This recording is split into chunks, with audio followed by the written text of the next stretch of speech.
ओम सभी को नमस्ते। मंत्रोच्चारण। ओम सहना भवतु सहनौ भुनक्तु सह वीर्यं करवावहै तेजस्विनावधीतमस्तु मा विद्विषावहै। ओम शांति शांति शांति।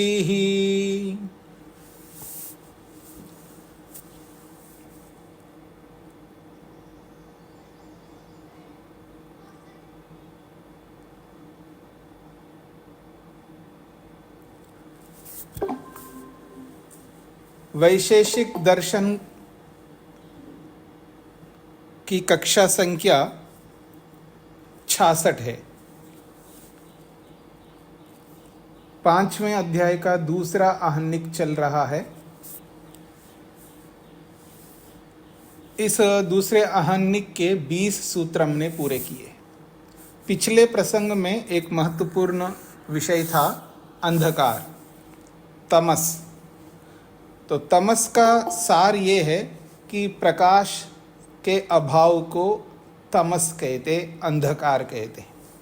जहाँ प्रकाश नहीं पहुँच पाता है, जितना भी स्थान हो, जिस अंश में प्रकाश नहीं पहुँचता है उस स्थान को अंधकार कहते हैं। तो वो अंधकार अपने आप में कोई द्रव्य, वस्तु, पदार्थ नहीं है। वो तो केवल प्रकाश के अभाव को अंधकार नाम दिया गया है। तो आइए आगे बढ़ते हैं। पृष्ठ संख्या 187, सूत्र संख्या 21। तो द्रव्यों की चर्चा में आत्मा पर्यंत द्रव्यों का विचार किया गया है कि उनमें क्रिया होती है या नहीं होती है। जिन जिन द्रव्यों में क्रिया होती है, जिस द्रव्य में क्रिया नहीं होती, उसकी पूरी चर्चा हो चुकी है। अब 2 द्रव्य बचे हुए हैं, दिशा और काल। तमसी कर्म न वास्तविकम न च तमो द्रव्यमिति तु परीक्षितम। अंधकार में कोई कर्म नहीं होता है, फिर भी किसी को कर्म होता हुआ दिखता है तो न वास्तविकम, वो कोई वास्तविक नहीं है। न च तमो द्रव्यमिति, और न ही तमस कोई द्रव्य है। इति तु परीक्षितम, तो इन सब बातों की परीक्षा हो चुकी है। अधुना, अब आगे, दिक्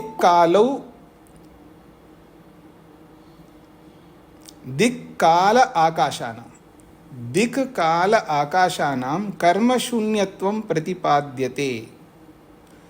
दिशा, काल और आकाश भी, क्योंकि आकाश का पीछे नहीं बताया था, तो दिशा, काल और आकाश, इन तीनों के कर्म शून्यता को अब प्रतिपाद्यते, प्रस्तुत किया जाता। अर्थात दिशा में, काल में और आकाश में, इन तीनों में कर्म नहीं होता है।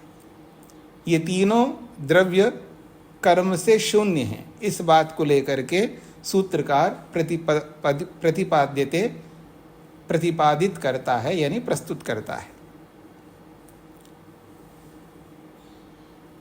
दिक्कालौ आकाशं च, दिक्कालौ आकाशं च क्रियावैधर्म्यात् निष्क्रियाणि। दिक्कालो आकाशम च, दिशा और काल, आकाश, ये तीनों, दिशा, काल और आकाश, ऐसा आप कह सकते हैं। ये तीनों द्रव्य क्रियावैधर्म्यात्, क्रिया के विपरीत धर्म वाले होने से, या यूं भी कह सकते क्रिया वाले द्रव्यों से भिन्न प्रकार के होने से निष्क्रियानि, ये निष्क्रिय कहलाते हैं, अर्थात क्रिया रहित द्रव्य कहलाते हैं।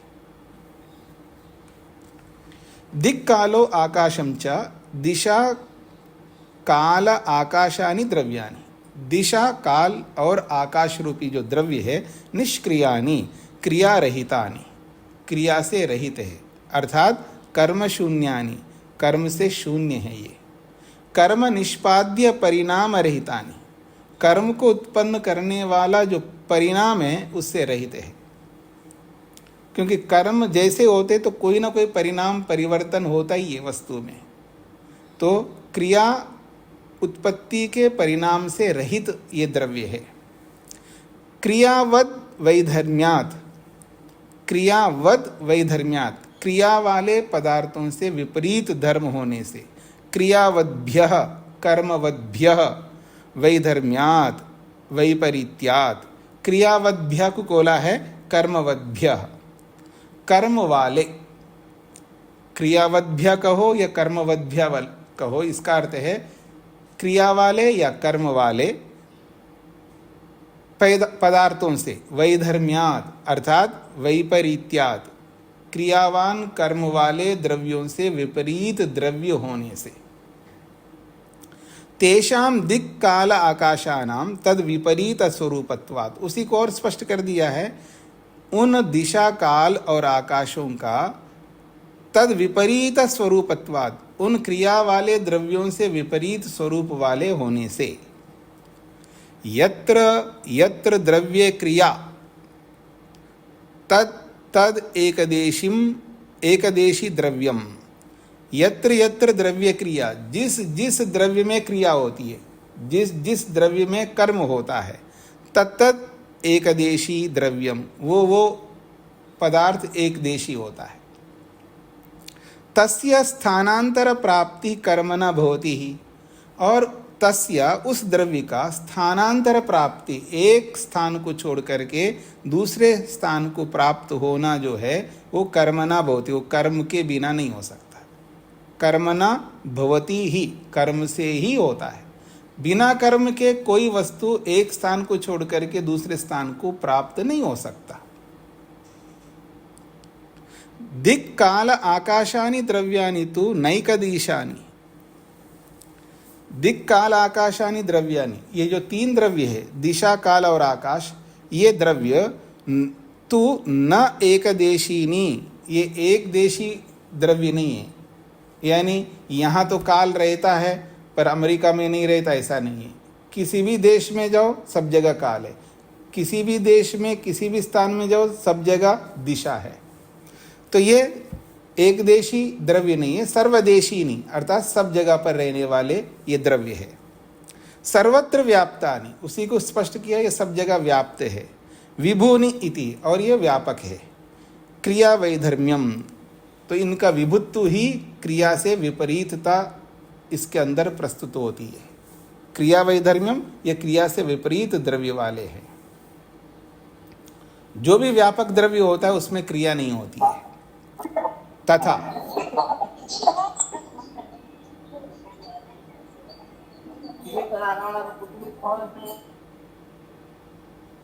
जी, तथा क्रियावंती कर्मवंती द्रव्यानि सावयवानि, तथा एक और बात समझनी है, क्रियावंती अर्थात कर्मवंती, जो क्रियावान कर्म वाले जो द्रव्य होते हैं वो सावयवानी, वो सावयव होते हैं। सावयव का मतलब है अवयवों से युक्त होते हैं, अवयवों वाले द्रव्य होते हैं जिसमें क्रिया होती है। आप कोई भी ऐसी जड़ वस्तु को देखिएगा, उन सब में क्रिया होती है, इसका मतलब है उन सब में अवयव होते हैं।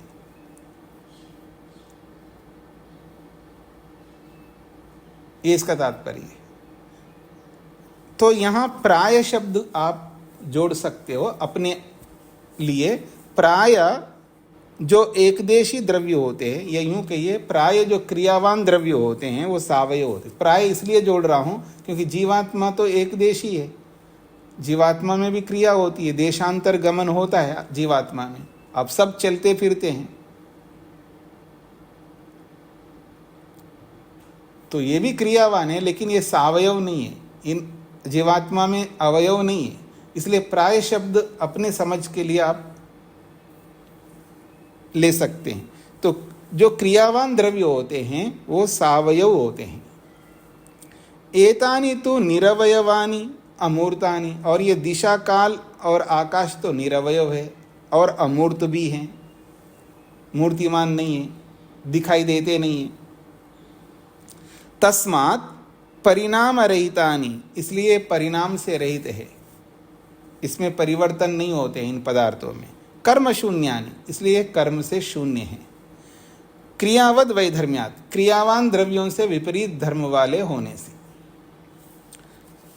पुनश्च एक और बात भी समझना है हमको, परमात्मा विभु सन अपि क्रियावान, परमात्मा विभु होकर के भी क्रियावान है, कर्मवान, कर्म वाला है। चैतन्य धर्मवत्वात्, क्योंकि ये चेतन धर्म वाला होने से। ज्ञानवत्वात्, ज्ञानवान होने से।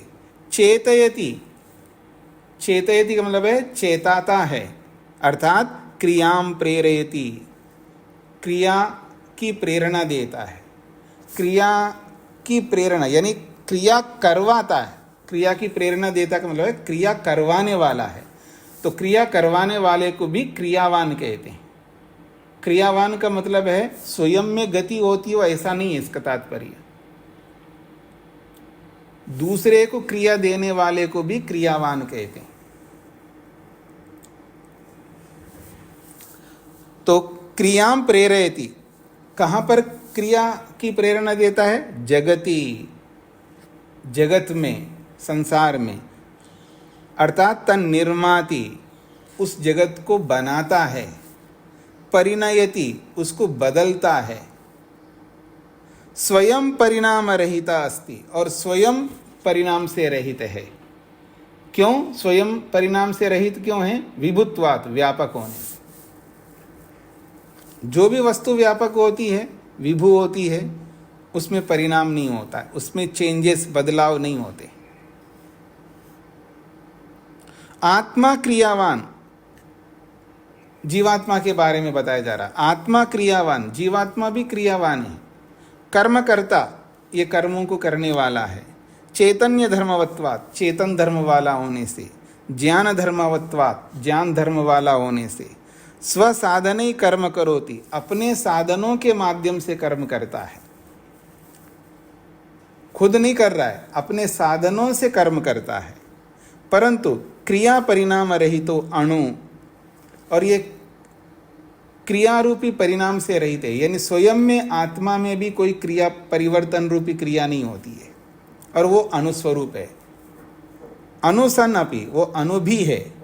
तस्य निरवयवत्वात्, क्योंकि उसका निरवयवत्व होने से, अर्थात उसमें अवयव ना होने से। निष्क्रियत्व प्रकरणे,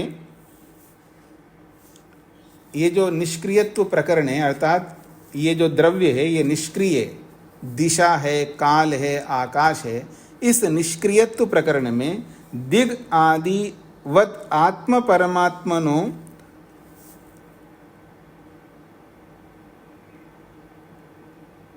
अपठनात्, निष्क्रियत्व इस प्रकरण में, यानी द्रव्यों के निष्क्रियत्व प्रकरण में दिगादिवत, दिशा है, काल है, आकाश है, इनके समान आत्मा परमात्मा का पाठ ना होने से आचार्य प्रवृत्तिर जापयति, आचार्य की जो प्रवृत्ति है, आचार्य का जो सोच है, वो जापयति, बताता है। तत्र न कर्म शून्यत्वम, आत्मा परमात्मा में कर्म शून्यत्व नहीं है। क्रियावत्व प्रकरणे अपाठात, और क्रियावत्व प्रकरण में इन दोनों का पाठ न होने से तत्र परिणामकारिणी क्रिया न विद्यते, आत्मा परमात्मा में परिणामकारित्व नहीं है, परिणाम रूप में क्रिया उन दोनों आत्मों में नहीं है, ऐसा बताने के लिए है, क्योंकि वो दोनों निरवय होने से। तो ये 2.5 पंक्ति को समझ लीजिएगा। निष्क्रियत्व प्रकरणे, ये जो प्रकरण चल रहा है ना, 21वां सूत्र का प्रकरण, इस प्रकरण में क्या बताया जा रहा है कि दिशा, काल, आकाश ये निष्क्रिय है, ये बताना चाह रहे हैं। तो ये निष्क्रिय प्रकरण है। तो जब निष्क्रिय प्रकरण है, इस निष्क्रिय प्रकरण में जीवात्मा, परमात्मा को भी जोड़ देना चाहिए। इस प्रकरण में नहीं जोड़ा। क्यों नहीं जोड़ा? आत्मा परमात्मा को ना जोड़ने की जो प्रवृत्ति है आचार्य सूत्रकार की, वो इसलिए है क्योंकि ये कर्म शून्य नहीं है। आत्मा परमात्मा कर्म शून्य है, तो निष्क्रिय प्रकरण में क्यों जोड़ेंगे इनको, ये कहना चाहते हैं। सूत्रकार की, आचार्य कनाद की प्रवृत्ति ये बता रही है कि आत्मा परमात्मा को इस निष्क्रिय प्रकरण में जोड़ा नहीं है। जब दिशा काल आकाश बोला है तो आत्मा परमात्मा को बोल देते यदि ये दोनों निष्क्रिय होते तो। इसका मतलब ये है कि इस निष्क्रिय प्रकरण में आत्मा परमात्मा को न जोड़ने के कारण से आचार्य कनाद की प्रवृत्ति ये बताती है कि ये दोनों पदार्थ कर्म शून्य नहीं है। ये बताना चाहते हैं। ये समझ में आ गया जी आप सबको? अगली बात, जब ये कर्म शून्य नहीं है तो ये क्रियावान है, तो क्रियावान है तो क्रिया वाला जो प्रकरण चला वहां क्यों नहीं जोड़ा फिर इनको? इससे पहले सबको क्रिया वाले पदार्थों को बताया था ना, तो क्रिया वाले प्रकरण में भी नहीं जोड़ा इनको। चलो यहाँ ये कर्म वाले हैं इसलिए नहीं जोड़ा, बात समझ में आता है, लेकिन क्रिया वाले प्रकरण में भी इन दोनों को क्यों नहीं जोड़ा? तो उसका समाधान कर रहे हैं। क्रियावत्व प्रकरण अपाठात, क्रिया वाले प्रकरण में भी इन दोनों का पाठ नहीं किया है, आत्मा परमात्मा को जोड़ा नहीं है। क्यों नहीं जोड़ा? उसका समाधान कर रहे हैं। वह इसलिए नहीं जोड़ा है क्योंकि वो जो क्रिया वाले पदार्थ हैं वो सब परिणामी हैं, वो सब बदलते हैं। स्वयं में परिणाम होता है, स्वयं में कर्म होता है उनमें। एक तो स्वयं में कर्म, एक बाहर का कर्म, दोनों कर्म होते हैं उसमें, अंदर का बदलाव और बाहर का बदलाव। अगर उस प्रकरण में जोड़ते हैं तो लोगों को ये ना लगे कि ये आत्मा परमात्मा भी परिणामी है, इसलिए उनके परिणामीता को हटाने के लिए तत्र परिणामकारिणी क्रिया न विद्यते, आत्मा परमात्मा में परिणाम रूपी क्रिया कर्म नहीं होता है क्योंकि वो दोनों निरवय है। ये बात बताने के लिए भी आत्मा परमात्मा को उस प्रकरण में भी नहीं जोड़ा है, ये वो बताना चाह रहे। अब समझ में आ गया जी सबको? दोनों हेतु, जिनको समझ में नहीं है वो पूछ सकते।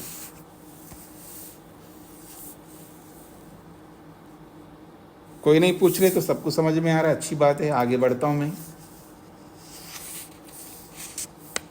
तो दो विशेष बात बताई गई है भाष्यकार के द्वारा कि आत्मा परमात्मा को इस निष्क्रिय प्रकरण में नहीं जोड़ा इसलिए क्योंकि वो निष्क्रिय नहीं है, वो कर्मवान है।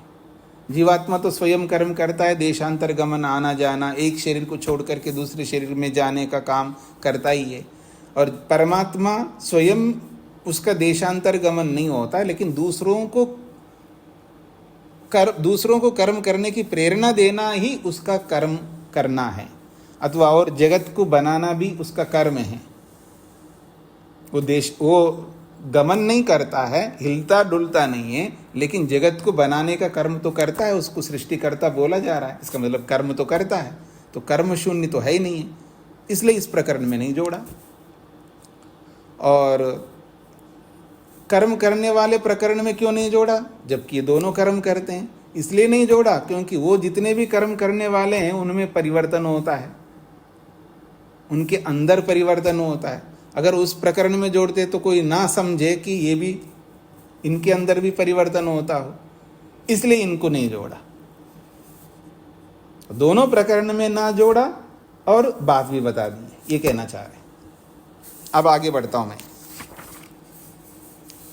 22वां सूत्र, एतेन कर्माणि गुणाश्च व्याख्याता।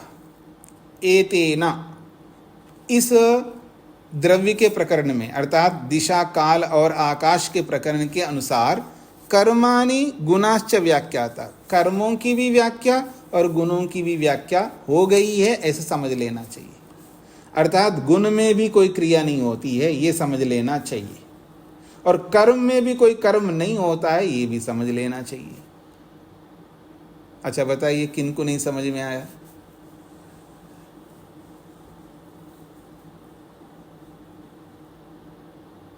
अच्छा, कुछ लोग ऐसे भी होते जिनको समझ में नहीं आता लेकिन बोलने में डरते हैं। किसी को समझ में नहीं आता है लेकिन अगर पूछ लूँ तो फिर डरने लग जाएंगे, फिर मैं डांटूंगा, ऐसा मान करके पूछते नहीं हैं। हाँ जी शकुंतला जी। हाँ, नमस्ते स्वामी जी। जी। ये समझ में नहीं आया, एतेन कर्माणि, एतेन। एतेन का मतलब इस पूर्व पूर्व ये जो 21वां सूत्र पढ़ा है ना हमने, 21वें सूत्र में दिशा काल और आकाश रूपी द्रव्यों की चर्चा की है। इस प्रकरण के अनुसार जैसे दिशा काल आकाश में कर्म नहीं होते हैं, ऐसे ही एतेना उसी प्रकार से कर्माणि, कर्म में भी कर्म नहीं होते ऐसे समझ लेना चाहिए, और गुणों में भी कर्म नहीं होते ऐसे समझ लेना चाहिए। अब पकड़ में आ गया? अभी भी पूरा नहीं आया लगता है। नहीं आया ना? नहीं आएगा।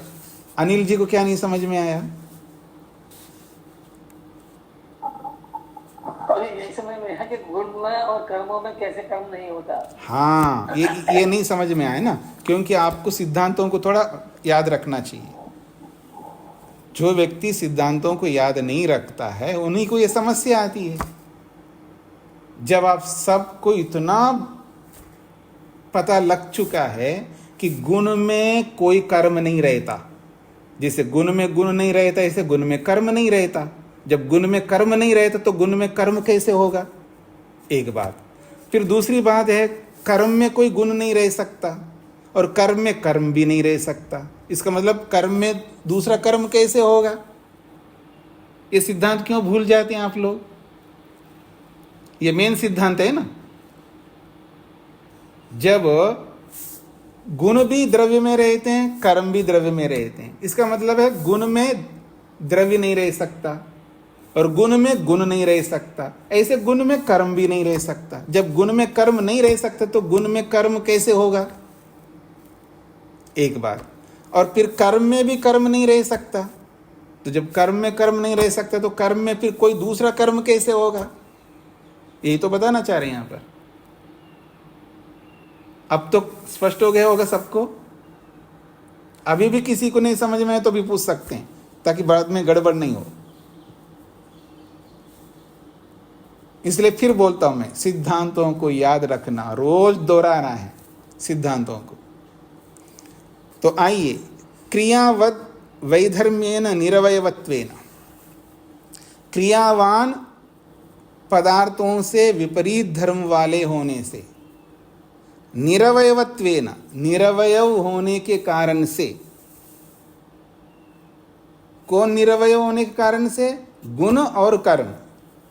गुण भी निरवयव है और कर्म भी निरवयव है। तो कर्म भेदा गुणाश्च व्याख्याता, तो कर्म के भेद, जितने भी 5 प्रकार के कर्म हैं वो भी ऐसे समझ लेना कि पांचों कर्मों में कोई क्रिया नहीं होती है। गुणाश्च, गुण भी निरवय है तो गुणों में भी कोई कर्म नहीं होता, ऐसा व्याख्याता विज्ञेया, ऐसा व्याख्या हो गई है, ऐसा समझ लेना चाहिए। तेपि क्रिया शून्या संति, स्पष्ट बता दिया। ते अर्थात गुण और कर्म ये दोनों क्रिया शून्य होते हैं। आज सबको क्लियर हो गया जी? स्पष्ट हो गया? आगे बढ़ूं?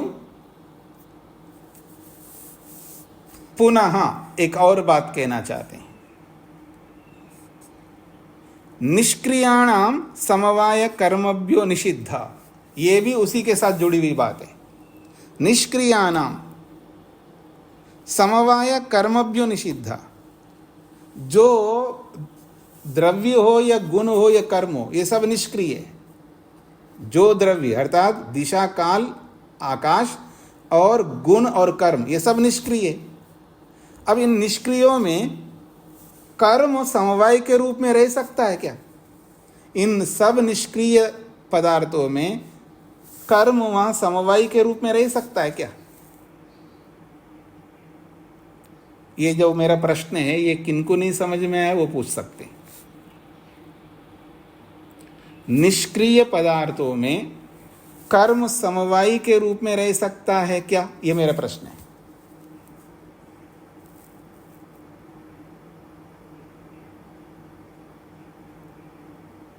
समझ में किन जिनको नहीं आए वो पूछ सकते हैं। कुछ लोग नहीं बोल रहे हैं तो उनको समझ में नहीं आ रहा तो पूछना चाहिए अगर नहीं समझ में आता है तो। अब मैं इसी को थोड़ा सरल बोलूंगा तो आपको समझ में और अच्छा आएगा। क्या निष्क्रिय पदार्थों में कर्म रहता है? समवाय का मतलब यही है ना, धारण करना किसी को। तो क्या निष्क्रिय पदार्थ क्रिया को, कर्म को धारण करते हैं? ये मेरा प्रश्न है। तो आपका क्या उत्तर होना चाहिए? नहीं कर सकते। जब आप एक ओर से निष्क्रिय बोल रहे हो, फिर निष्क्रिय पदार्थ कर्म को कैसे धारण करेंगे? नहीं करेंगे। वही बात 23वें सूत्र में बताया गया। योगेश जी समझ में आया आपको?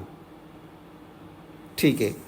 तो निष्क्रियाणाम, जो भी निष्क्रिय पदार्थ हैं उनमें कर्मभ्यः समवाय निषिद्ध, कर्मों के कारण से समवाय निषिद्ध है। निष्क्रियाणाम समवाय कर्मभ्य निषिद्धः, निष्क्रियाणाम द्रव्याणाम अद्रव्याणाम, निष्क्रिय द्रव्य हो और अद्रव्य हो अर्थात गुण कर्म हो। निष्क्रिय द्रव्य हो या निष्क्रिय अद्रव्य हो, अद्रव्य का मतलब है कर्म या गुण हो, उसी अद्रव्यानाम को खोला है गुण कर्म नाम। अद्रव्य कौन है? गुण कर्म नाम, गुण और कर्म, निष्क्रिय द्रव्य और गुण कर्म, इन दोनों में, उभयेषाम अपि, इन दोनों में भी यथा योग्यम, यथा योग्यम का मतलब है द्रव्य के साथ, गुण के साथ, कर्म के साथ, समवाय, समवाय संबद्ध, समवाय रूप संबंध, कर्मभ्य, कर्मों के लिए। कौन से कर्मों के लिए? उत्क्षेपनादि कर्मभ्य, उत्क्षेपनादि 5 प्रकार के कर्मों के लिए निषिद्ध अस्ति, निषेध है। अर्थात निष्क्रिय द्रव्यों में, गुण और कर्मों में कर्म समवाय संबंध से रहता हो उसका निषेध किया है।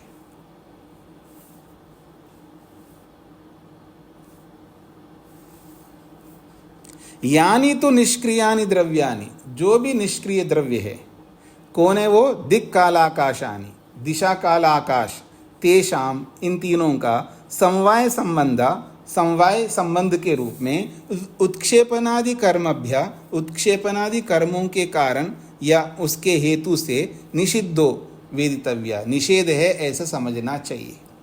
अर्थात उत्क्षेपनादि कर्म इन दिशा काल आदि इन तीनों पदार्थों में समवाय संबंध के रूप में नहीं रहते हैं, इसका निषेध किया गया है। उत्क्षेपनादि कर्माणि लक्ष्यीकृत्य क्रियावताम द्रव्यानाम एव समवाय संबंधो भवति। उत्क्षेपनादि कर्माणि लक्ष्यीकृत्य, उत्क्षेपनादि 5 कर्मों को सामने रख करके क्रियावताम द्रव्यानाम एव, जो क्रियावान द्रव्य है उनमें ही समवाय संबंध इनका होता है। इन कर्मों का समवाय संबंध किन में होता है? जो क्रियावान द्रव्य होते हैं उनमें ही इनका समवाय संबंध होता है। दिक्काल आकाशेषु खलु उत्क्षेपनादि कर्माणि भवन्ति, दिशा काल और आकाश में उत्क्षेपनादि कर्म तो होते हैं, पर कैसे होते हैं? सक्रिय द्रव्य समवेतानि, क्रियावान द्रव्यों में होते हैं।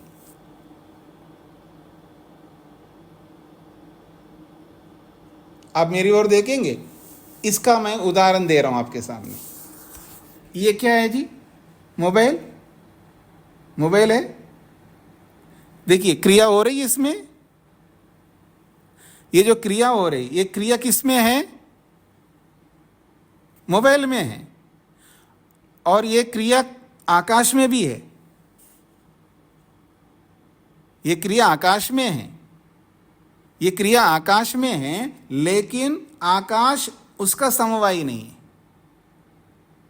भाई क्रिया तो आकाश में ही तो हो रही है ना, ये क्रिया आकाश में तो हो रही है, आकाश में तो क्रिया है, पर उस क्रिया का समवायी आकाश नहीं है। फिर उस क्रिया का समवायी कौन है?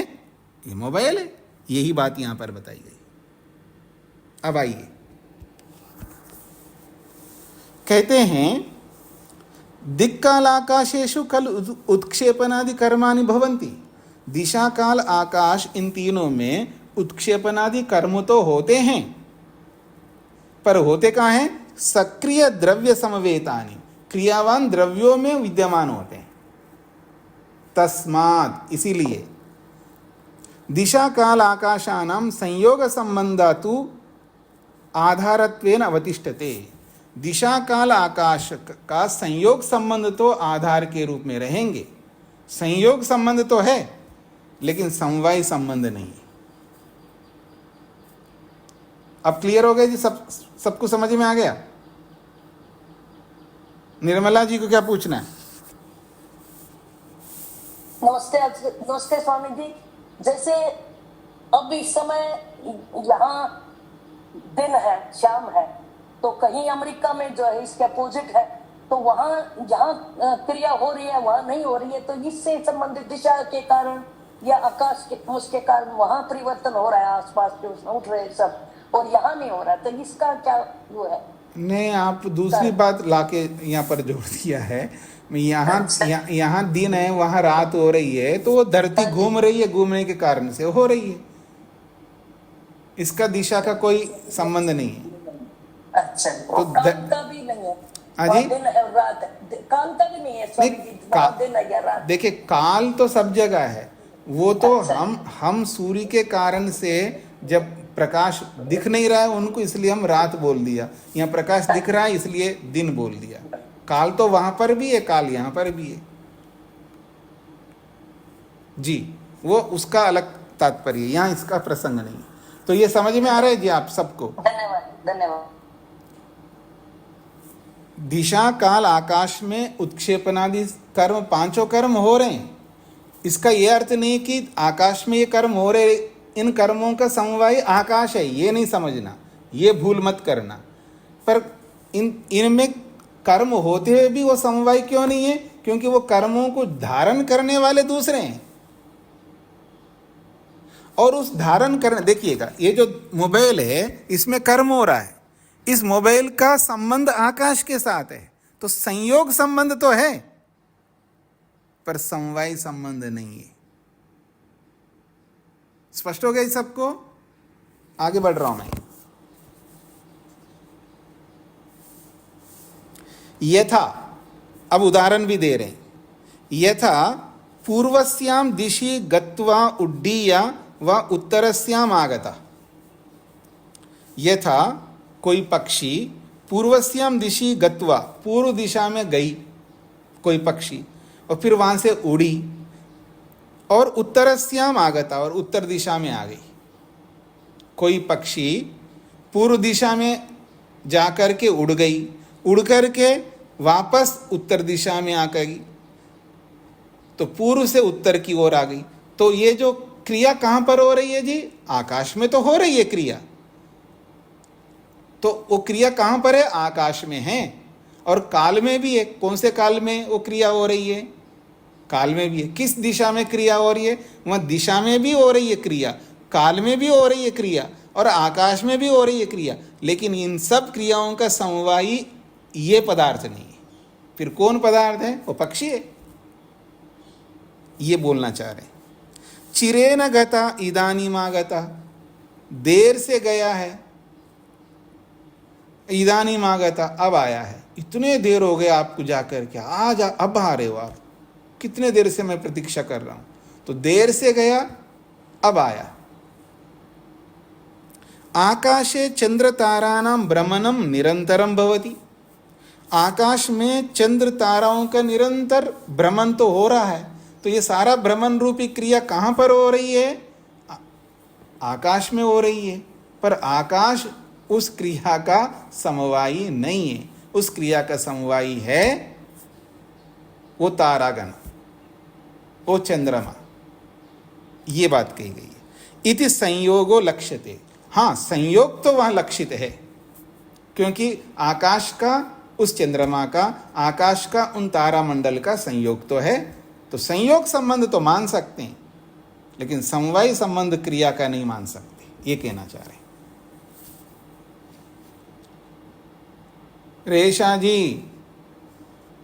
रेशा जी समझ में आ रहा है? हाँ, समझना पड़ेगा। अथ च ये निष्क्रिया, कर्म गुणाश्च, माइक बंद करिए, अथ च ये निष्क्रिया कर्म गुणाश्च तेषां निष्क्रियाणां तद्वद्भि कर्म गुणवद्भि द्रव्ये सह यह समवाय समवाय संबंध। कहते हैं अथच, और एक बात है, ये निष्क्रिया, जो निष्क्रिय है, कौन?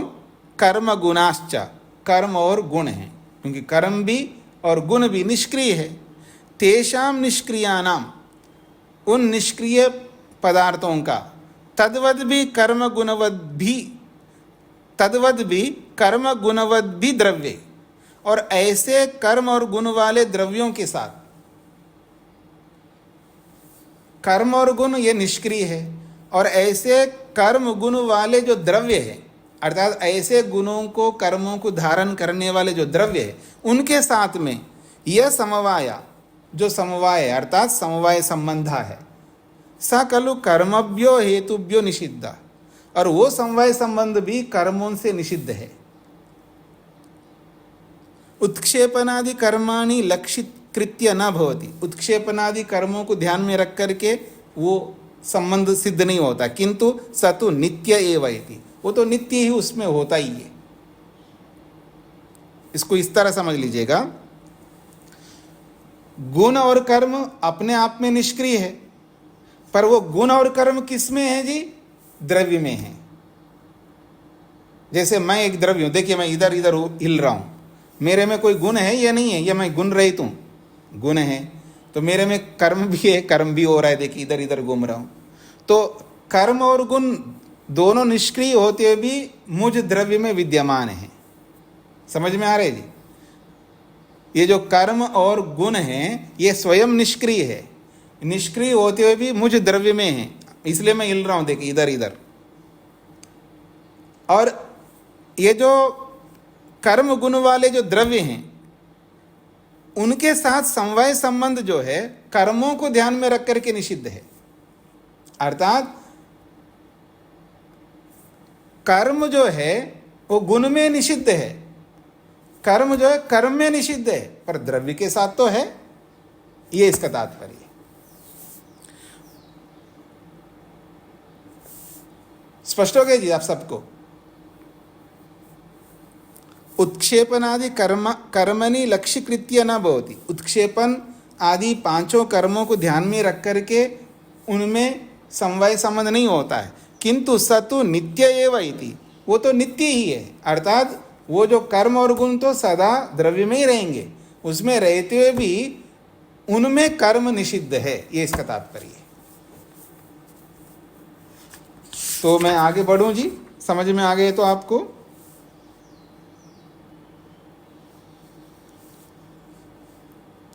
सूत्र संख्या 24 है। परंतु एक बात और समझना है, कारणम तो असमवायिनो गुणाः, गुण कारण तो बनेंगे, कारणम तो असमवायिनो गुणाः, ये जो गुण है ये असमवाय कारण तो जरूर बनेंगे। समवाय कारण नहीं बने कोई बात नहीं है, क्योंकि गुण समवाय कारण नहीं हो सकते कर्मों का, गुण समवाय कारण नहीं बन सकते गुणों का। समवाय कारण कौन बनता है? समवाय कारण दुनिया में केवल द्रव्य ही बनता है, तो गुण तो समवाय कारण नहीं बन सकता। तो गुण किसी का असमवाय कारण तो बन ही जाएगा, ये कहना चाह रहे।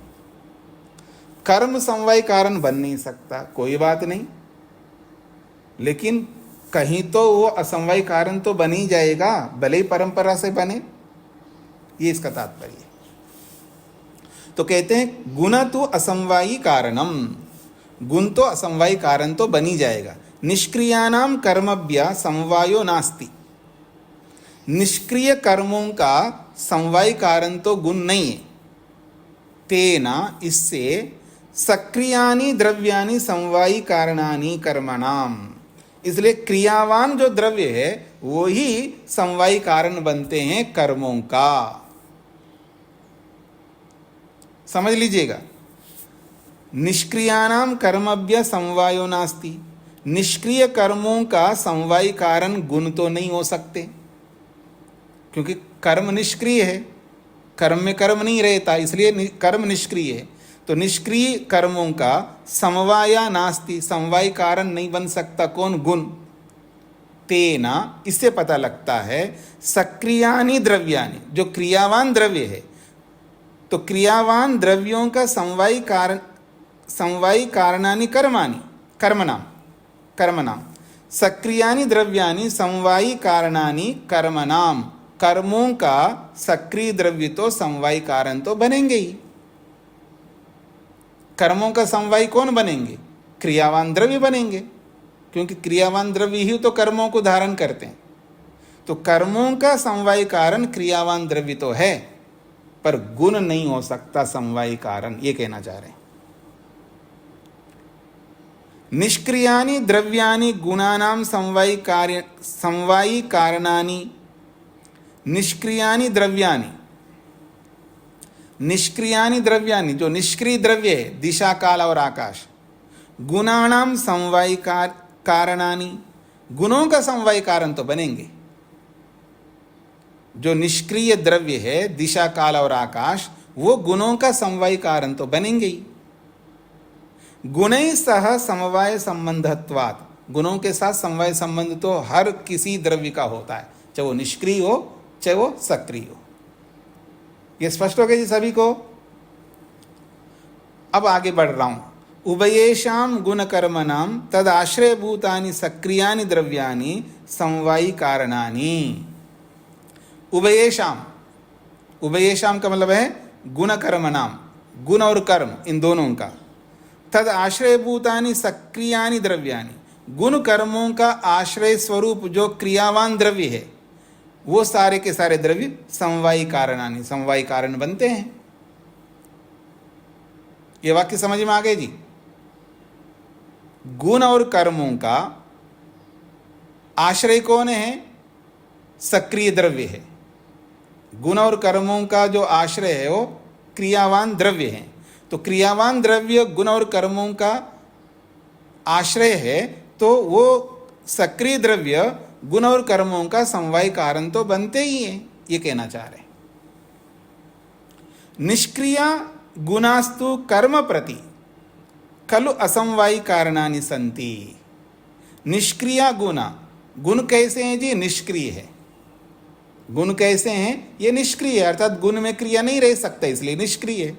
तो जो निष्क्रिय गुण हैं, कर्म प्रति, कर्म के प्रति खलु, निश्चित रूप से, असमवाय कारणानि सन्ति, असमवाय कारण तो बनेंगे। निष्क्रिय जो गुण हैं वो कर्म के प्रति असमवाय कारण बनेंगे। द्रव्यम प्रति गुणम प्रति तु सन्ति ही इति विवेक। द्रव्य के प्रति गुण के प्रति तो बनता ही है ना, द्रव्य समवाय कारण बनता है, कर्म का समवाय कारण द्रव्य बनता है। ऐसे गुण भी कर्म के प्रति कारण बनता है। कौन सा कारण बनता है? असमवाय कारण बनता है। ये बात किन को समझ में नहीं आई वो पूछ सकते हैं। गुण कर्म के प्रति असमवाय कारण बनता है, समवाय कारण भले ना बने कोई बात नहीं, लेकिन गुण कर्म के प्रति असमवाय कारण बनता है। ये बात किन को नहीं समझ में आया? अंजलि जी बोलिए। स्वामी जी, ये मुझे ये पूछना था कि निष्क्रिय द्रव्य जो है, दिशा काल आकाश, वे वो समवायी कारण कैसे बनेंगे? किसके किसके बनेंगे, ये नहीं मुझे समझ आया। समवाय कारण किसके बनेंगे? वो तो मुझे यही पूछना है आपसे, किसके बनेंगे। तो मैं आपका प्रश्न को मैं दोहरा रहा हूं। आप ये पूछना चाहते हैं कि निष्क्रिय द्रव्य किसके समवाय कारण बनते हैं, ये प्रश्न है ना? हाँ जी, हाँ जी। तो ये तो आपको बताना है, द्रव्य की परिभाषा दोहराओ तो आपको समझ में आ जाएगा किसके समवाय कारण बनते हैं। नहीं, वो तो समझ आ गया जो नहीं, रुकिए, इधर उधर मत जाइए। आपका ये प्रश्न था निष्क्रिय द्रव्य किसके समवाय कारण बनते हैं, ये आपका प्रश्न है। हाँ जी। तो मैंने आपको उत्तर दिया है, द्रव्य की परिभाषा पढ़ने से आपको ये बात समझ में आएगी। तो फिर आपने उत्तर दिया वो तो समझ में आया है। अगर वो समझ में आया है तो ये समझ में नहीं आएगा, ये नहीं हो सकता। अगर आपको द्रव्य हुआ है उसका तो मैं आपको बता देती हूँ। वो तो जैसे उसका ये जो समवायी कारण ये हमेशा द्रव्य ही होंगे। नहीं, इतनी बात नहीं है। द्रव्य की परिभाषा द्रव्य ही समवायी कारण होते हैं, इतनी बात नहीं है। द्रव्य की परिभाषा पूरी सामने रखोगे तो आपको ये बात तो बहुत सरलता से आ जाएगी। आपको द्रव्य की परिभाषा याद नहीं है, इसलिए समझ में नहीं आ रही है। अब मैं बता देता हूँ। क्योंकि गुण और कर्मों का तो वो आश्रय है ही इधर द्रव्य जो है। अच्छा, ये देखिए उत्तर भी दे रही हैं और समझ में नहीं आ रहा है इनको। अब स्वामी जी अब नहीं आया तो तभी पूछा ना आपसे। तो आप डर लगता है आपसे पूछने में, क्योंकि आप उल्टा और पूछते हो, इसीलिए डर लगता है। इसमें पूछते नहीं आप। ऐसा है, मैं आपको डराना नहीं चाहता हूँ, मैं आपको क्लियर करना चाहता हूँ। आप एक ओर से उत्तर भी दे रहे हैं और समझ में नहीं आ रहा है आपको। इसका मतलब है तो इसका मतलब है ये कंफ्यूजन को हटा दीजिएगा। चाहे वो द्रव्य निष्क्रिय हो सक्रिय हो, हर द्रव्य समवायी कारण होता है गुण का। तो निष्क्रिय द्रव्यों में भी गुण रहते हैं तो गुणों का समवायी कारण होता है। तो इतना सरल बात है ये। आप द्रव्य बोल रहे हो तो वो द्रव्य समवायी कारण होगा किसी ना किसी का। तो गुण का समवायी कारण तो कोई भी द्रव्य हो, चाहे सक्रिय हो निष्क्रिय हो, प्रत्येक द्रव्य समवायी कारण होता है गुण का। तो गुण की परिभाषा बताए, वहां पर बताए ना, समवायी कारण कौन होता है? द्रव्य होता है। किसका होता है? कर्म का भी होता है, गुण का भी होता है। और जिसमें कर्म नहीं होता है तो वो गुण का समवायी कारण तो होता ही होता है। यही तो पढ़ा था द्रव्य की परिभाषा में। ठीक है, नहीं, अब ठीक है नहीं बोल रहे आपको। अब समझ में आया नहीं आया ये बताना है आपको। नहीं पूरा नहीं आया मुझे ये नहीं आया कि निष्क्रिय द्रव मतलब चाहे द्रव निष्क्रिय हो या सक्रिय हो तब भी वो समवायी कारण बन सकता है गुण का और कर्म का। देखो फिर उल्टा जा रहे हैं आप एकाग्रता से नहीं सुन रहे हैं। मैंने ये बोला है कि द्रव्य की परिभाषा में ये बात कहे कि जो कर्म को धारण करता हो या गुण को धारण करता हो वो समवायी कारण होता है, अथवा जो केवल गुण को धारण करता हो वो भी समवायी कारण होता है। जब केवल गुण को धारण करने वाला होता है इसका मतलब ये वही होता है जो निष्क्रिय द्रव्य होता है। ठीक है समझ आ गया। हाँ, वो कर्म को नहीं धारण कर सकते। वो तो कर्म को इसलिए तो निष्क्रिय कर्म को धारण नहीं कर सकता। तो दो प्रकार के द्रव्य हो गए, एक सक्रिय द्रव्य है, एक निष्क्रिय द्रव्य। सक्रिय द्रव्य है वो गुण और कर्मों को दोनों को धारण करते हैं, लेकिन जो निष्क्रिय द्रव्य है वो केवल गुण को धारण करता है। ऐसा कोई दुनिया में द्रव्य नहीं है जो गुण को धारण नहीं करता हो। ठीक है अब क्लियर हो गए ना? हाँ जी। इसलिए द्रव्य की परिभाषा को व्यापक रूप से समझने की आवश्यकता है। इसलिए मैं बोलता हूं आप जब तक वैशेषिक दर्शन पढ़ें तब तक प्रतिदिन द्रव्य की परिभाषा, गुण की परिभाषा और कर्म की परिभाषा व्यापक रूप से समझें, तो तब जाकर के अंत तक आपको ये बातें सरलता से समझ में आएंगी। नहीं तो ये वैशेषिक समाप्त होने के बाद फिर जब ये बातें आएंगी ना, फिर तो आप इससे भी ज़्यादा उलझेंगे। जितना पढ़ते समय उलझ रहे हो ना, पढ़ाई होने के बाद, वैशेषिक दर्शन पढ़ने के बाद और ज़्यादा उलझेंगे। कारण याद ना रखना और कोई कारण नहीं है। आगे बढ़ता हूं जी मैं। कहाँ तक पहुंचे थे जी? तो ये कहना चाह रहे हैं कि गुण समवायी कारण भले ना बने, लेकिन कर्म के प्रति खलु असमवायी कारणानि सन्ति। कर्मों के प्रति तो गुण असमवायी कारण होते ही हैं। द्रव्यम प्रति गुणम प्रति तो सन्ति ही इति विवेका। द्रव्य के प्रति तो है ही है, द्रव्य के प्रति तो होता ही है कर्म, और गुण के प्रति तो असमवायी कारण तो होता ही है। इति विवेका, ऐसा विवेक कर लेना चाहिए। यानी द्रव्य को सामने रखेंगे तो समवायी कारण रहेगा कर्म का, क्रियावान द्रव्य, और गुण के प्रति देखेंगे तो गुण तो निष्क्रिय है, तो समवायी कारण तो कर्म का हो ही नहीं सकता। लेकिन कर्म के प्रति गुण असमवायी कारण तो होता ही है, ये विवेक कर लेना चाहिए। अच्छा, तंतुओं में कर्म हुआ। क्या कर्म हुआ है जी? वस्त्र बनने का कर्म हुआ। तंतुओं में कर्म हुआ, वस्त्र बनने का कर्म हुआ है, और वस्त्र बन गया। कौन सा गुण है जो वस्त्र को बना डाला? संयोग गुण। और यह संयोग गुण असमवाय कारण बन रहा है कर्म के प्रति। अब समझ में आ गए जी आप सबको? हाँ जी, कल्पना जी को क्या पूछना है? स्वामी जी नमस्ते जी जी। उभय ऐसा गुण कर्मणा की पंक्ति को पूछना है। हाँ जी, उभय ऐसा गुण कर्मणा कीजिए वाली पंक्ति। उभयेषाम का मतलब उसको खोला है ना। उभयेषाम का मतलब है गुण कर्म नाम। गुण हो या कर्म हो, इन दोनों को आश्रय देने वाले सक्रिय द्रव्य होते हैं। क्रियावान द्रव्य जो है उभयेषाम अर्थात गुण कर्म नाम। गुण और कर्म इन दोनों को आश्रय देने वाले अगर कोई द्रव्य होते हैं तो सक्रिय द्रव्य होते हैं, और वो सक्रिय द्रव्य ही गुण और कर्मों का समवायी कारण होते हैं। धन्यवाद स्वामी जी। अब किसी को और कुछ पूछना हो तो पूछ सकते हैं, नहीं पूछना है तो 2 ही सूत्र बचे हैं, उसको पूरा कर लेते हैं, पूरा समाप्त हो जाएगा। और छठा अध्याय बहुत महत्वपूर्ण प्रसंग चलेगा। गुणैर दिग व्याख्याता।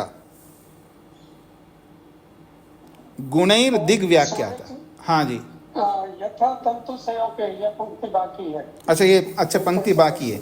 यथा तंतु संयोगे, यही बात मैंने अपनी ओर से बोला है।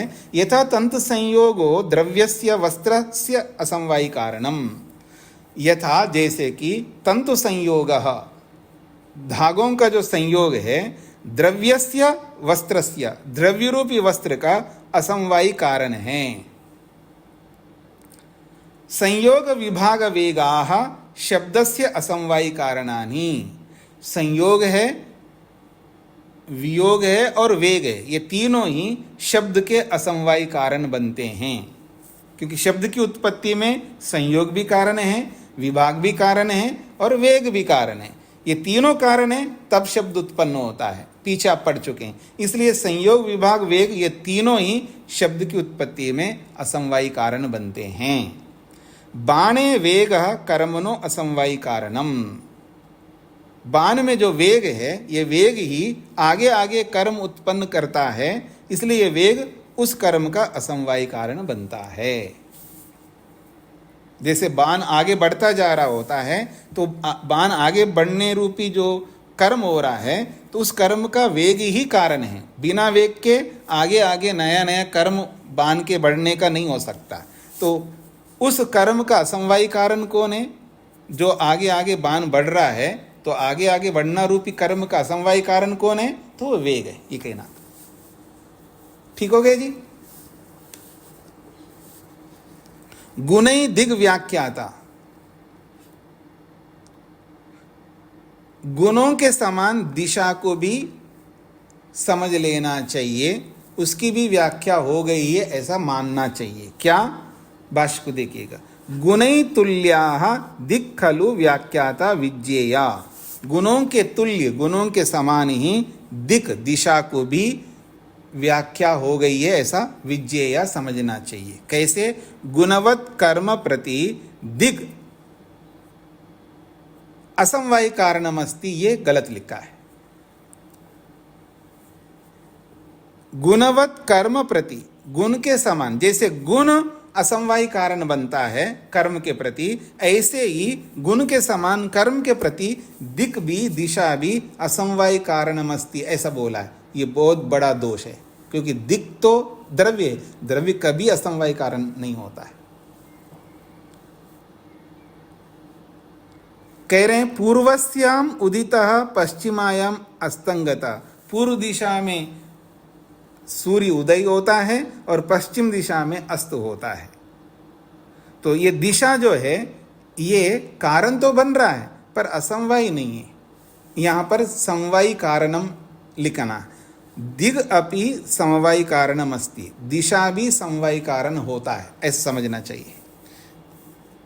इत्यादि कर्म प्रवृत्ति। कर्म की प्रवृत्ति में दिशा तो कारण है, पर वो दिशा कारण होता हुआ भी वो असमवायी कारण नहीं है। तो फिर वो कौन सा कारण बनेगा? दिशा भी कारण बन रहा है, कर्म के प्रति दिशा कारण बन रही है, लेकिन वो कौन सा कारण है? असमवायी तो नहीं हो सकता। सिद्धांत ये है, द्रव्य कभी असमवायी नहीं बनता है, गुण बनता है या परंपरा से कर्म बनता है,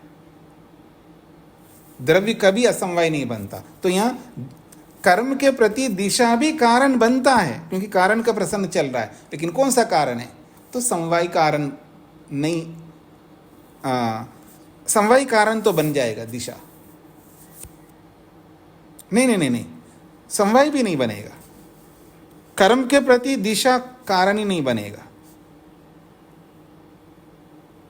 निमित्त कारण, मैंने गलत बोला, निमित्त कारण बनता है, निमित्त कारण बनेगा दिशा, समवाय तो बनेगा नहीं, निमित्त कारण बनेगा। समवाय का तो निषेध किया था कर्म का, तो दिशा जो है निमित्त कारणम अस्ति, ऐसा लिख लीजिएगा। समवाय के स्थान पर निमित्त कारणम अस्ति, निमित्त कारण बनता है। दिशा भी कारण बनता है कर्म के प्रति, समवाय नहीं बनता, उसका निषेध कर दिया है।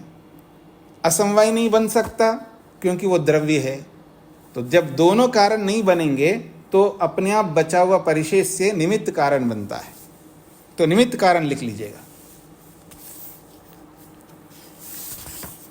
सभी को समझ में आ गई जी? दिशा कर्म के प्रति कारण बनता है, समवाय बन नहीं सकता। 24वें सूत्र में निषेध कर दिया, समवाय का निषेध किया। और असमवाय बन नहीं सकता क्योंकि वो द्रव्य है। तो दो कारण नहीं बन सकते, तो बचा हुआ केवल निमित्त है, तो निमित्त कारण बनेगा। अंत में अच्छा काला, अब काल के बारे में बता। कारणे न काला, काल भी एक कारण बनता है उस कर्म के प्रति, वो भी निमित्त कारण बनता है। कालः कारणेन प्रातः सायं इरिटेट न थींदो, कुछ ॿुधी दिया पिया सुठो भलो माण्हू खे इरिटेट थींदो आहे त कम में कंदे ऐं हे कंदे। अंधेरे में, मतलब अंधेरे में लोग रहते हैं क्लास में, सो रहे होते लगता है। हाँ जी, ज्ञान के प्रति सोना हानिकारक है, सचेत रहना चाहिए व्यक्ति को। प्रातः सायं मास वसंतादि कालः, ये काल क्या होता है जी? प्रातःकाल, सायंकाल, महीना, वसंत आदि जो है ये काल कहलाता है। वस्तूनाम उत्पत्ति प्रवृत्ति कर्मणः, और वस्तुनाम, वस्तुओं की उत्पत्ति रूपी जो कर्म होते हैं, उन कर्मों के प्रति जो काल है। क्रियमान कर्मणश्च, और क्रियमान कर्मों के प्रति।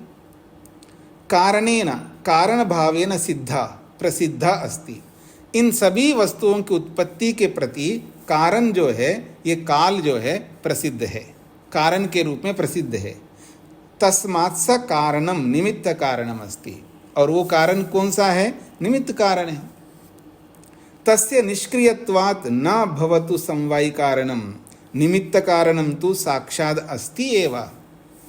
तस्य निष्क्रियत्वात्, काल अपने आप में निष्क्रिय होने से न भवतु समवायी कारणम, समवायी कारण न बने। निमित्त कारणम तो साक्षात अस्ति एव, निमित्त कारण तो साक्षात है ही है, क्योंकि बिना काल के कोई भी वस्तु उत्पन्न नहीं हो सकती। अगर वस्तु उत्पन्न हो रही है तो उसके पीछे काल बहुत बड़ा कारण है। तो कौन सा कारण है? समवाय बन नहीं सकता काल, क्योंकि वो निष्क्रिय है। असमवाय बन नहीं सकता काल, क्योंकि वो द्रव्य है। तो बचा निमित्त है, तो निमित्त तो साक्षात है ही। पुनः अब अंत में एक बात कह रहे हैं, देखिए पीछे कारण शब्द आ रहा है 24वें सूत्र में। कारण शब्द को देखिएगा आप।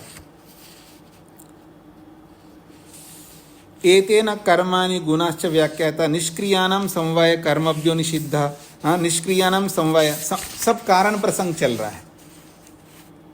गुणेर दिक् व्याख्याता, यहाँ पर कारण शब्द नहीं आया, क्योंकि कारणम तो असमवायिनो गुना, यहाँ अनुवृत्ति दिया ही है। लेकिन फिर भी अंत में काला शब्द, इतने ही सूत्र बनाते आप, काला इतना ही बनाते, इससे अपने आप कारण बन जाता, कारण की अनुवृत्ति ला सकते।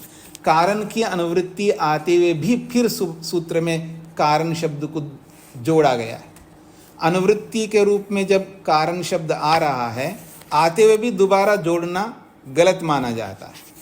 तो उसका उत्तर दे रहे हैं, पुनः कारण शब्द उपादानात्।